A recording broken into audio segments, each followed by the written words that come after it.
ఎన్ని తిన్నా కడుపుకు తేలిగ్గా ఉండి కడుపుబ్బరమే రాని ఈ జొన్న జంతికలు గుల్లగా ఉండి నోట్లో వెన్నలా కరిగిపోయి షుగర్ ని కూడా పెరగనివ్వవు.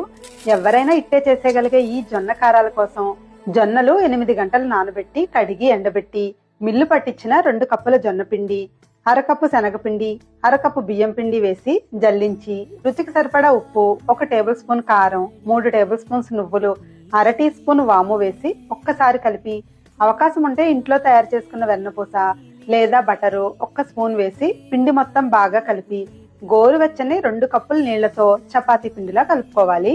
తడి ఆరిపోకుండా తడి బట్ట కప్పి జంతికల గొట్టంలో పెద్ద కన్నాలున్న ప్లేట్ పెట్టి లోపల కాస్త నూనె రాసి సరిపడినంత పిండి ముద్ద పెట్టి బాగా కాగిన నూనెలో చిన్న మంట మీద చిన్న చిన్న జంతికలు చుట్టుకొని 2 నిమిషాలు అటు ఇటు వేగాక తీసేసి తినేయడమే. Thank you for watching.